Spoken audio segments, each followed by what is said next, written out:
Төзоуды Лондон, BBC, саламатсыздарбы? Күннің негізгелер алық жаңалықтармен таныштырабыз. Студияда Қуат Қасымбеков.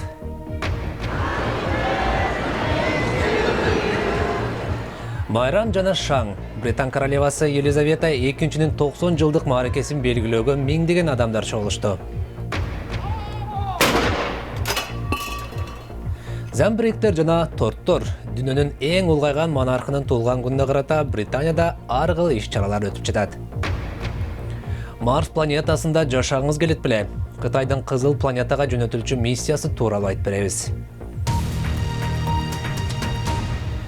Бүгүн Британ королевасы Елизавета II 90 жашка толууда. Анын мааракесин белгилейбиз деп миңдеген тургундар топтолуп, саясатчылар өз каалоолорун айтышты. Лондондон алыс эмес жердеги Виндзор аймагында аскердик топ туулган күнүңүз менен деп ырат карышты. Королева чогулгандарга рахмат айтуу үчүн сыртка чыкканда топтолгондор аны көпкө чейин кубаттап турушту. Бүгүн Виндзор чебинде өзгөчө күн. Британиянын монархы Елизавета II 90 жашка чыкты. Шаардын борборунда королеванын күзөт аскерлери тургундардын алдында парад өткөрүштү. Виндзор чакан болгондуктан көп коноктор келе алган жок. Көчөлөр туристтер менен тургундарга жыктолгон. Түшкө жакын королева өзү да көчөгө чыкты. Ал эми күзөт аскерлеринин музыкалык тобу королеваны кайсылыр менен тосуп алды деп ойлойсуз?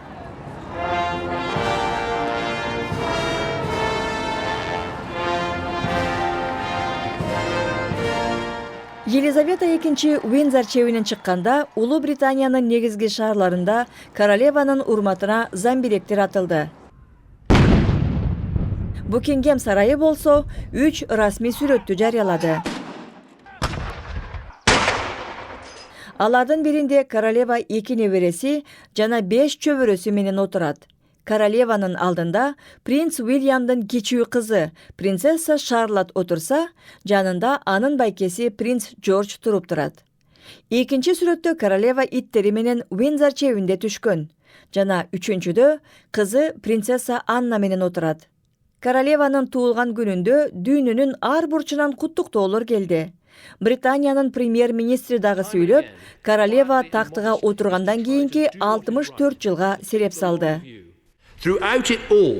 Аламдашуу доорунда маданият жана саясат өзгөрүп жатканда, королева биздин өлкөбүз үчүн, шериктештик өлкөлөр жана айрым учурда жалпы дүйнө үчүн туруктуулуктун символу болуп турду. Виндзор сарайында Елизавета II адаттагыдай эле өзүнүн милдеттерин аткарып жатты. Королева 90 жылдыгын Британия эли менен чогуу тосту. Королева Елизавета II көпчүлүккө таанымал болушу мүмкүн. Бирок аны канчалык жакындан билебиз? Дүйнөдөгү эң улгайган монарх тууралуу адаттан тыш фактыларды сунуштайбыз.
Кызык экен, айтмакчы кезинде Британ королевасы менен жолуккан кыргыз элчисинин маегин азыр BBC Kyrgyzcheck.com сайтыбыздан уксаңыз болорун эскертебиз. Эми башка кабарларга токтололу.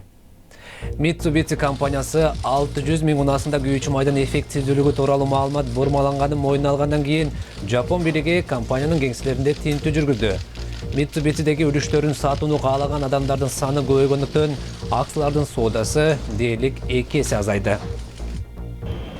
Грекиянын аралдарына бир күндө келип жаткан мигранттардын саны да 2000ден 150ге чейин азайды. Буга НАТОнун аскердик кемелери региондогу деңиздерди көзөмөлгө алганы себепчи болгонун уюм өзү билдирди.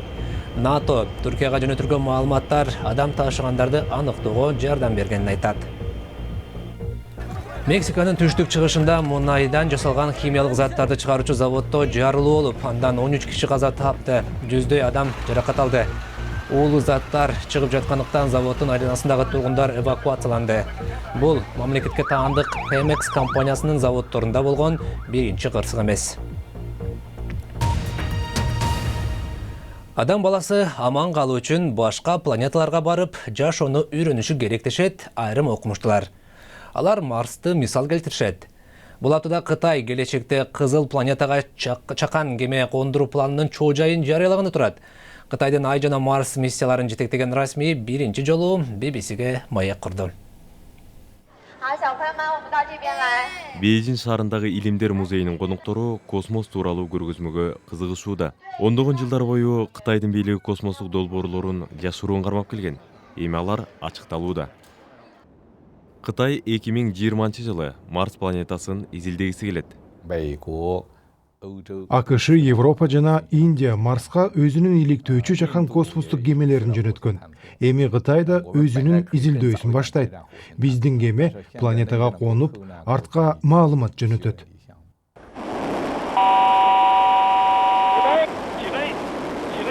Кытайда космостук жарышка кошулгандай. 2013-жылы бул өлкө чакан кемесин Айга ийгиликтүү жөнөткөн. Натыйжада 40 жылдан бери биринчи жолу чакан космостук кеме Айга конгон. Бейжин космостук кемесин кайрадан Айга кондургусу келет. Бирок бул ирет мурда изилденбеген тарабына жөнөтүүнү көздөйт. Айдын аркы тарабына кондуруу өтө татаал, бирок ал тарапта суу же муз табылышы ыктымал. Андан тышкары Кытай космостук долбоорунда башка мамлекеттер менен кызматташууну каалайт. Бирок ал өлкөлөрдүн катарына АКШ кирбейт. Себеби Кытайдын космостук долбоорун аскердик мекеме башкарат. Ал эми АКШ өз коопсуздугуна байланыштырып, ал мекемелер менен кызматташуудан баш тарткан. Биздин АКШ менен кызматташкыбыз келет. Вашингтондон чектөөлөрдү алып, окумуштууларыбыз маалымат алмашып турсун деп көп жолу өтүнгөнбүз. Кандай болсо да айтылган долбоорлор аркылуу Кытай космостук державага айланып жатканы бышык. Эми спортко келсек, Барселонанын футболчусу Неймар быйыл августтагы Олимп оюндарында Бразилия үчүн ойной турган болду. Бирок июнь айында АКШда өтүүчү Америка кубогуна катышпайт. Клубдар оюнчуларын Олимпиада үчүн бошотпой деле койсо болот. Бирок Америка кубогу үчүн бошотууга милдеттүү болуп саналат. Кытайдын бильярд боюнча супер жылдызы Дин Цюнхуай дүйнөлүк бильярд чемпионатында Мартин Голдту жеңип, экинчи айлампага өттү. Дин эми же Джад Трамп же өз мекендеши Лян Венбо менен күч сынашат. Барри Хокин кытайлык Жаң Анданы жеңип, кийинки турга чыкты. Грекиянын Олимпия аймагында быйылкы Рио оюндарынын факелы тутанды. Эми 4 айлык эстафета башталып, факел Грекиядан чыгып Бразилиянын шаарларын кыдырат.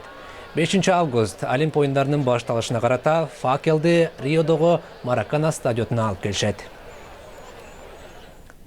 Берүүбүздүн соңунда Польшадагы багы бар бир эликти көрсөтөлү. Свидниски жарышы маалында 2 спортчу унааны болушунча катуу айдаганга аракет кылып жатышкан. Аңгача жол четинен элик чыга калса болобу? Тилекке жараша айдоочунун тез реакциясы эликтин жолду аман эсен кесип өтүшүнө өбөлгө түзгөн экен.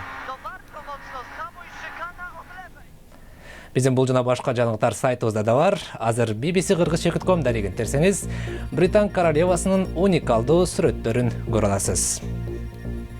Соңку эл аралык жаңылыктар мына ушулар болду. Алар менен тааныштырган Кубат Касымбеков. Аман туруңуздар.